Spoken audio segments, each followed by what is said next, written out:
بردم داکومنتوم دلهام سپاریدم خانه آمدم که پدرم هم سن سالش در یک جا رسیده است، پدرم بیمار شده است.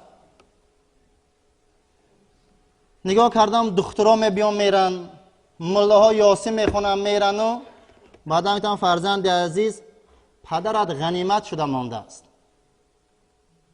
پدرت مردنش نزدیک آمده است که خدمت پدرت کن.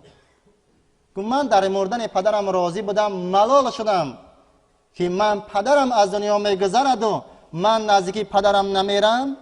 بعد دیدم که حالتش وضع میشد، پیش پدرم اومدم، دست پدرم قبیدم، پدرم دستم قبید، سر نداد. گفت بچیم همین گفت چراغی خانه سویت خانه کوش تا که نوری خداوند در روی من زده ایستد. گفتم اوف این مرساد است با میگه سویت کوش. رفتم گفت ایلک کردم قهر و غضب سویت کشتم. گفت بچه جان بیا آخران نصیحت دارم. گفتم با چی میگفته باشه؟ گفت که بچیم هر وقتایی که گفت کی جای داخلی شدی نگاه کردی که در یک جا یک مصور پرتافتگی مصور در سطل بار کن، نگاه کرده که چیزی که گویم که مثلا کنده شده باشد و یک گفت برقرار کن. کی جایی که رفتی گفت بچه جان گفت همون سویتکوش در گران سویتکوش کش. گفت همین خیلی از پدرم خفه شدم، خیر خوش نکردم، برآمدم و من تلفن کردم گفتن که در همون کار گفت امتحان میگیریم بیا کتی گفت واخوری داریم.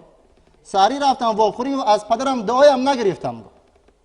خفه شدم مانده بودم از پدرم، برای که بسیار نصیحت میکرد، ملال شده بودم. آمدم از همون در کارخانه آمدم، بسیار کارخانه با آبرو، همون بالتی دری که داره کارخانه بالتی در کشیده. نصیحت پدرم در یادم اومد، بالت سخت کردم. در آمدم که گفت مصورها همه تید بود، کاغذهای جابجا کردم یک طرف ماندم. نگاه کردم سویت ها درگیران بود، سویت های کشتم. از در آمدم 15 نفر شیشتگی. گفتم برادرها برای چی آمدتون شما؟ هم گفت به خاطر آمدیم که همینجا حجت سپاریدیم باید کار داریم. گفت اما رئیس کارخانه آمد 15 نفر که واخوری کرد امتحان گرفت، نوبت ما آمد دلاش جمع کرد ما رفت اما امتحان نگرفت. گفتم با ایگو برای چی امتحان نگرفت؟ گفت همه برآمد منم برآمدنش دیدم. گفت دادر جان تو ایستاد دقیقه. گفت من ایستادم. گفت تو وقتی که در آمدی این نفر هم در آمدن ما در این کارخانه کم میرم مونده بودیم، ما تماشا میکردیم. 15 نفری که داخل کارخانه شد همون مصرای میج قدم میگذاشتن، همون در ساز نکردن، سویتای هم نکشتن.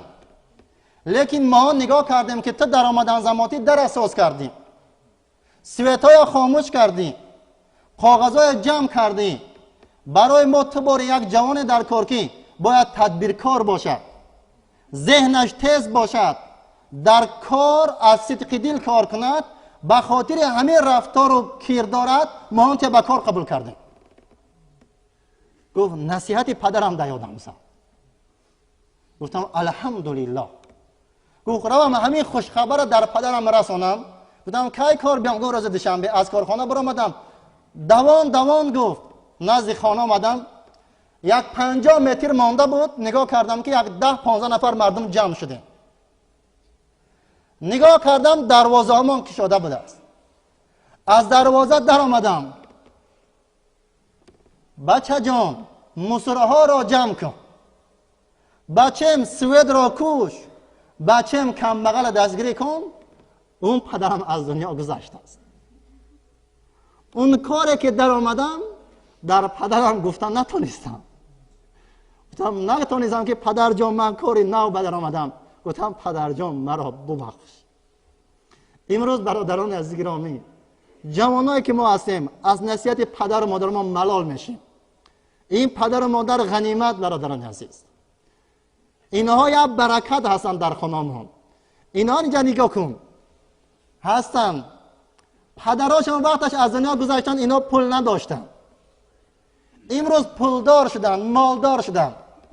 پدر و مادر نیست که پدر و مادر در پیش ماشین شینانن، ریشکاش تازه کنن، آب بازی درانن، بیارن اشکمکشون سیر کنن، دست پدر گیرن در صف اول شینانن. جمعه خانه که پدر در حق من دعا کن. این برادرها دنیا دارن، پدراشون گم کردن.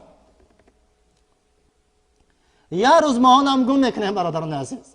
به همین خاطر حاضی خدمتاشو نکنید.